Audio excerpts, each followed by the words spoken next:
Okay, are we good? All right, so let's show them. Everybody wave. Whoop, whoop. Yay, thank you. They actually, I think, do enjoy that, so thank you for doing it. So we're in week 9. So in your notes, week 9, unless you're online, and it's week 10, okay? We're traveling in the future.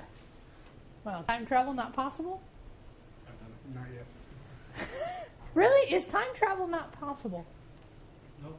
I think it is, because I can travel right now to India.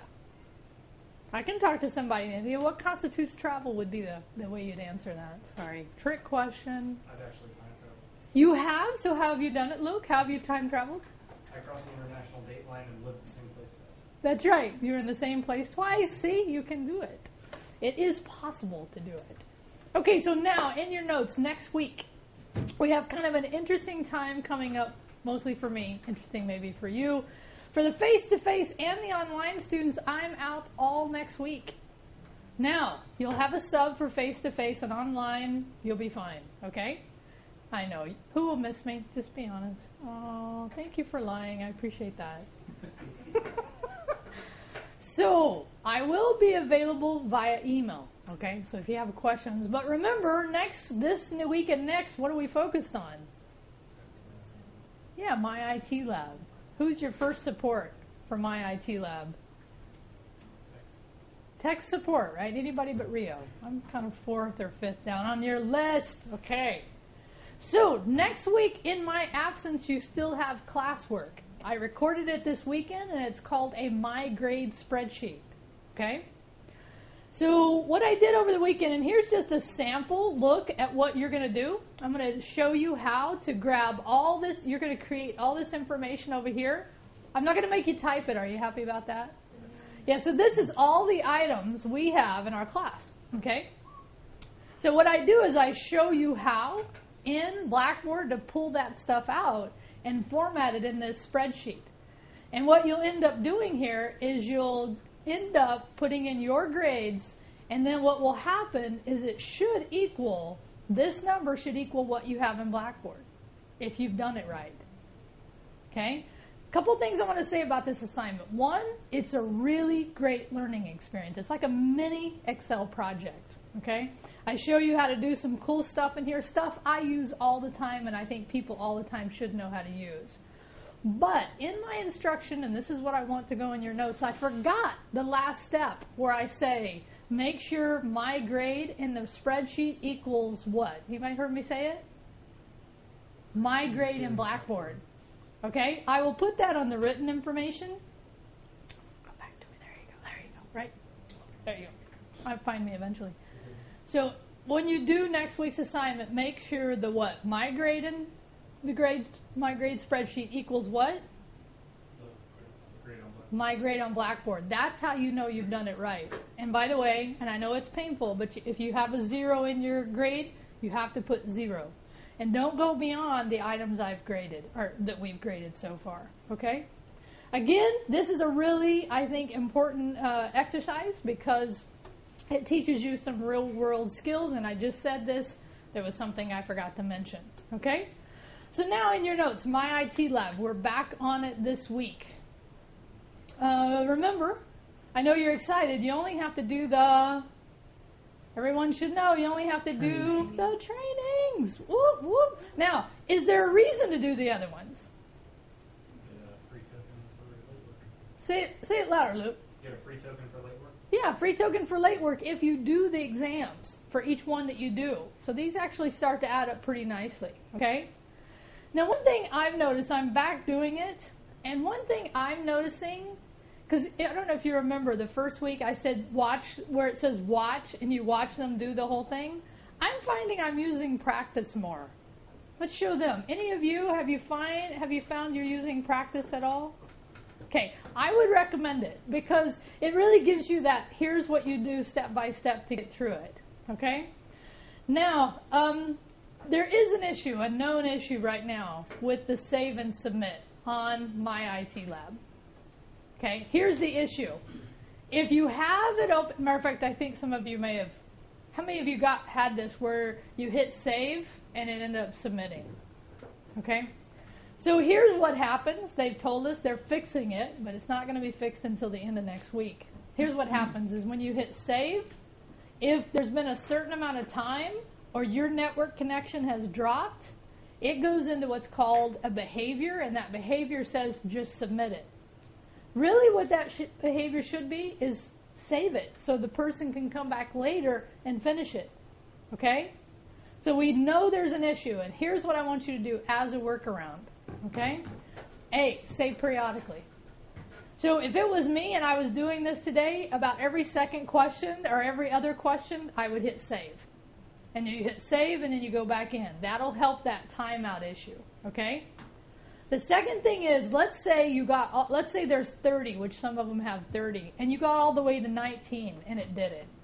Would that be a total bummer? Because then do you have to come back and do all of them through again? Mm-hmm. Yes. I'm going to give you a workaround. How many of you know on My IT Lab you can see a list of the questions? How many know? Okay. So on My IT Lab, you can see a list of the questions. I don't think I'm going to be able to open it because I have so many things open, which, by the way, should you be closing things before doing My IT Lab? And the answer is yes. Because why? Anybody remember? Bueller? Anybody remember? It slows down. Slows down significantly. Okay, let's see if it'll just open up. Oh, and by the way, pop-up blocker. I got to allow, done. So let's try it one more time. But if I can show you this, but inside of My IT Lab, there is a way to look at all the questions. So what you could do is the next time you come through, pick it up where you left off. Okay, so in other words, right here, see all these questions? These are all the questions. So what you could do is if it submits one time and you got halfway through, when you do it again, hit it about halfway through, finish them, and then when you report your scores, you can actually show me, how many of you know this? You can look at view submissions. View submissions will show you that, as an example, in that case, if something had dropped, you came back and did it on your next submission, I would allow you to put those, report those together to constitute one.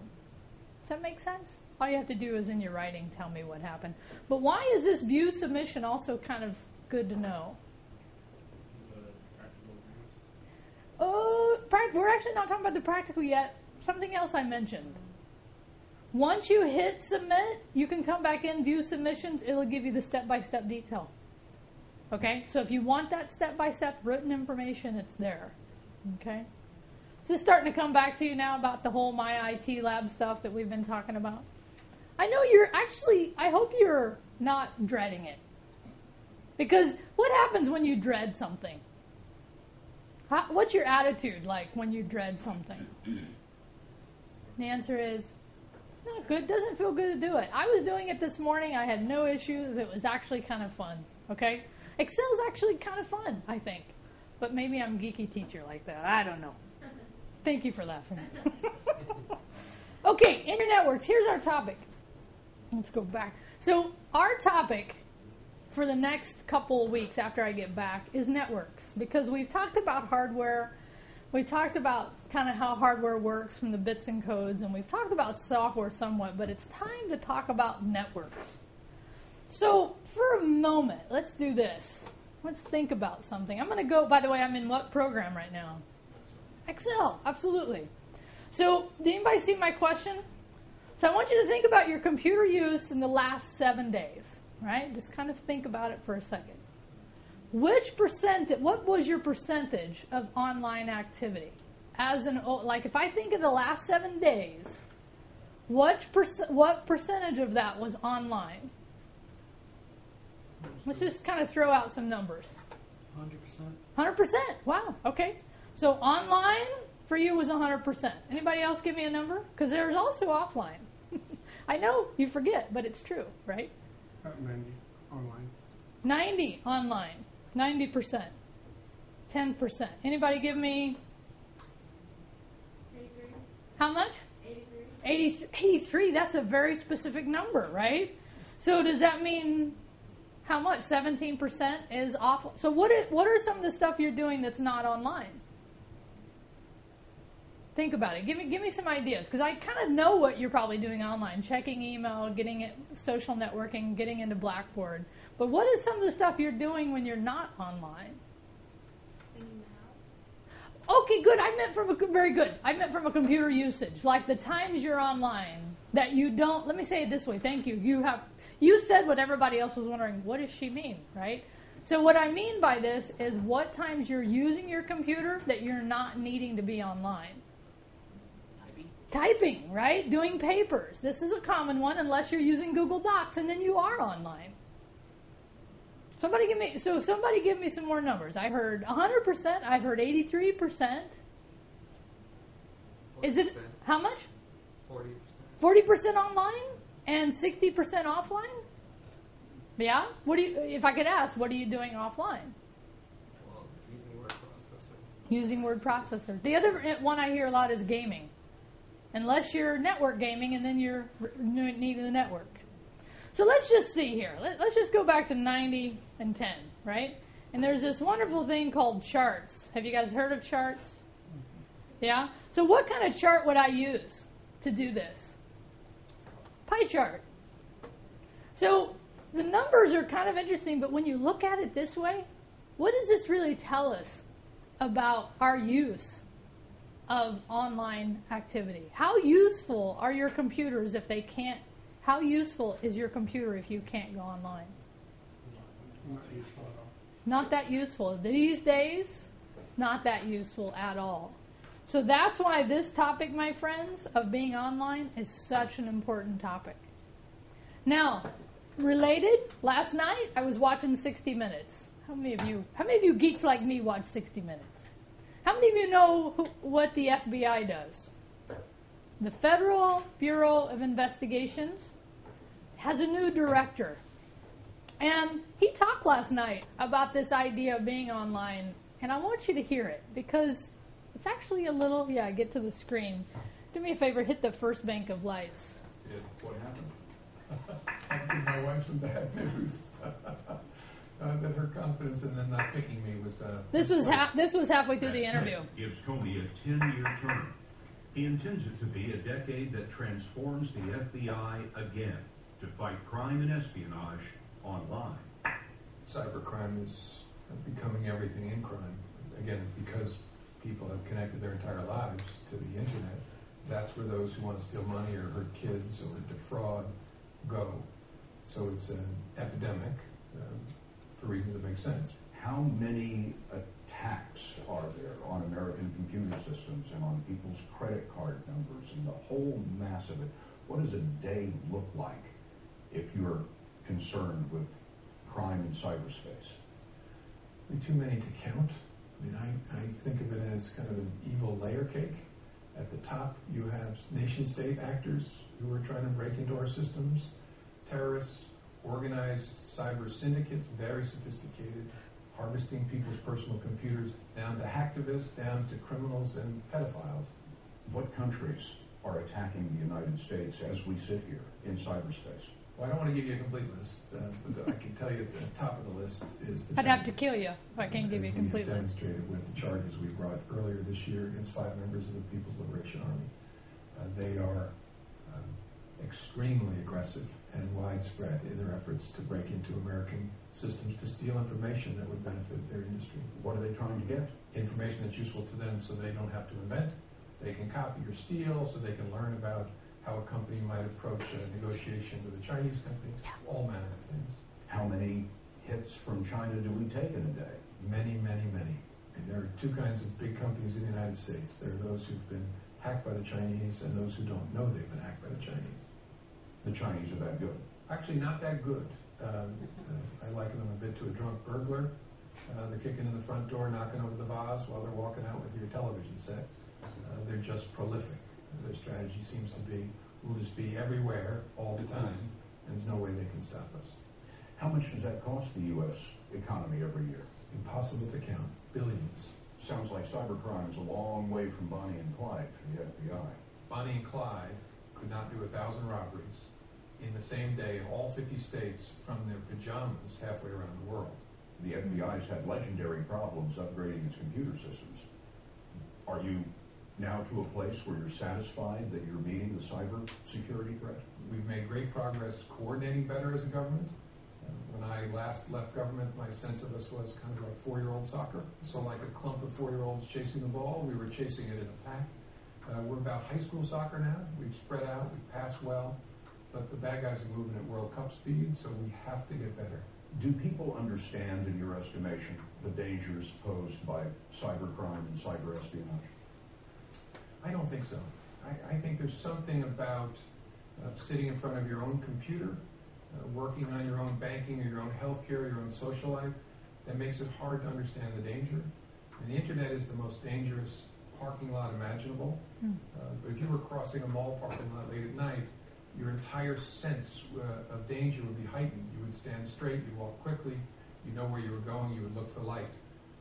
Folks are wandering around that proverbial parking lot on the internet all day long without giving it a thought to whose attachments they're opening, what sites they're visiting, and that makes it easy for the bad guys. So tell folks at home what they need to know. When someone sends you an email, they are knocking on your door, and when you open the attachment without looking through the people to see who it is, you just open the door and let a stranger into your life where everything you care about is. And what might that attachment do? Take over the computer, lock the computer, and then demand a ransom payment before it would unlock, steal images from your system of your children, or steal your banking information, take your entire life. We have talked about a lot of menacing things in this interview. Do you think Americans should sleep well? I think they should. And the money they have invested in this government since 9/11 has been well spent. And we are better organized, better systems, better equipment, smarter deployment. We are better in every way that you want us to be since 9/11. We're not perfect. My philosophy as a leader is we are never good enough, but we are in a much better place than we were 13 years ago. Our conversation with FBI Director James Comey continues here next week, when we ask whether the FBI is snooping on average Americans and why he thinks Apple's new iPhone software could be a threat to national security. Turn the lights back on. Whew. There's a lot in that, right? Did you get that idea that when you're walking in a parking lot and you feel a sense of insecurity, you act differently? But we don't do that online. That to me was a really powerful image. I don't know about you, but when I heard him say that last night, I went, holy mac, that really makes sense. I mean, and who is the country? How many of you caught? What country is it that's coming after us? Blazing. China, right? But it was interesting, his comment about them being a drunken robber, right? Is that they're not quite that sophisticated, but the thing is, they're everywhere, and they're hitting us all the time. And did you get, what do they get out of it? What does the Chinese hackers activism, it's not activism, mostly it's more crackers, but we'll talk about those terms later. What are they getting it from it? What are they getting from it? Personal information, corporate information. Have you heard all the things in the press these days about people losing personal information from companies that have been attacked? Home Depot was recent. Real recent was Home Depot. So this is a huge issue, right? Now, is it stopping anyone from using the internet? No, it's not. So we better get better. You remember, so the last thing he said was, well, the last thing was about snooping on Americans, which, by the way, I am so watching next week because I want to hear what this guy has to say. Because you know they're snooping on us, right? Since 9/11, there was this thing signed. Anybody heard about it? The Patriot Act that allows them to pretty much snoop on us trying to find terrorists. Now, we could debate whether that's a good thing, but in general, yes, they are. Whether they should be, that's a different topic. So, did that kind of... How many found that interesting? Let's show them. How many found that interesting? Yeah, me too. I was watching it last night, kind of freaked out. So, interestingly enough, guess what happened to me over the weekend?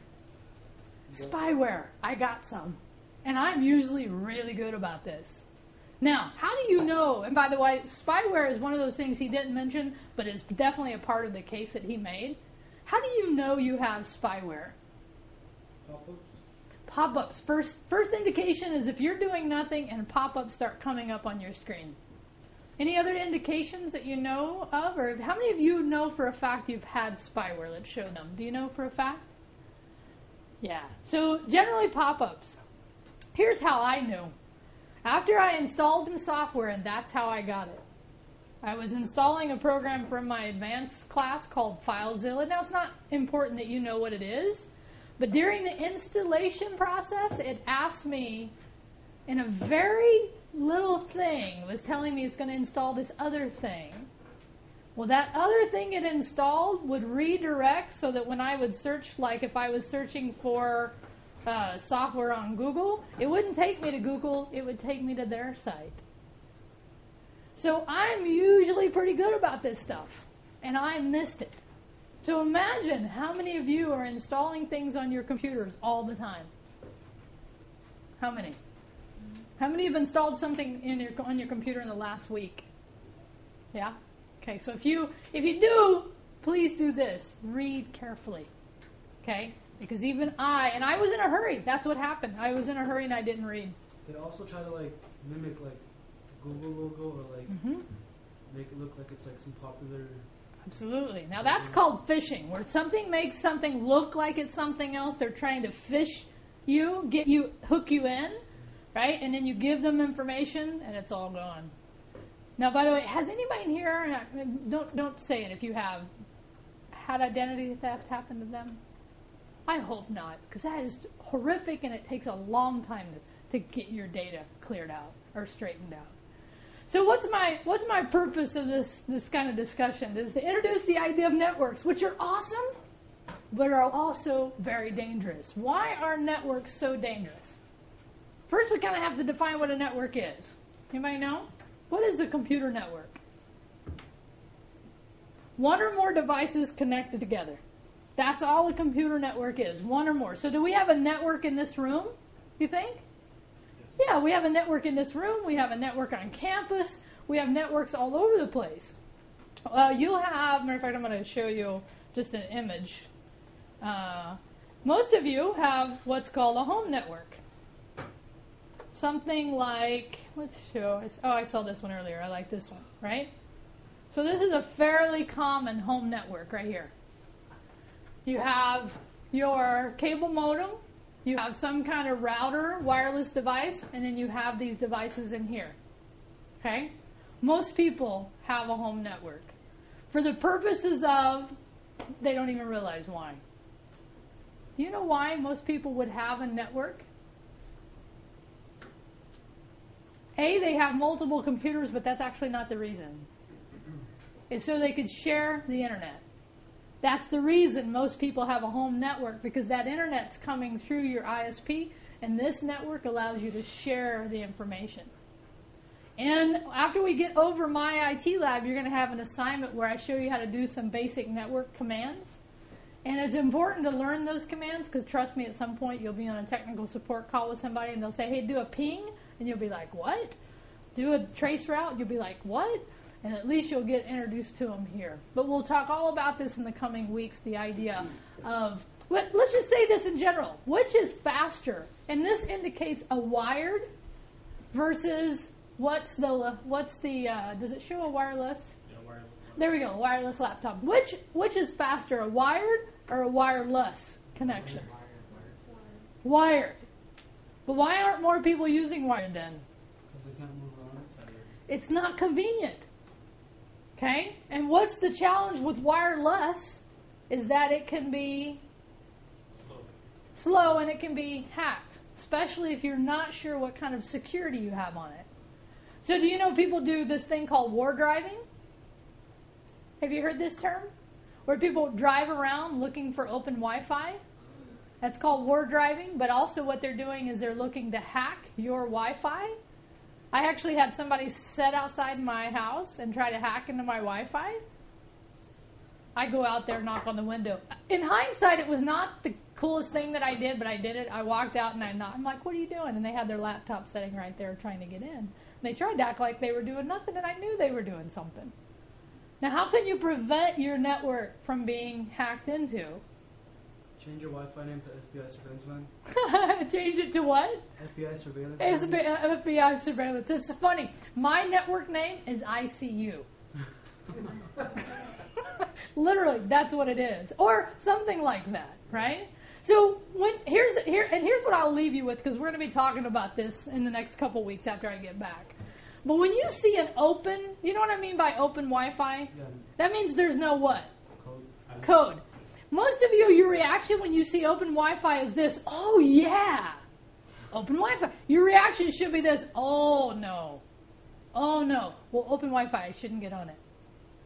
Because open Wi-Fi, when you connect to an open Wi-Fi, meaning anyone can get it, not only do you get out, other people can see in. Do you get that?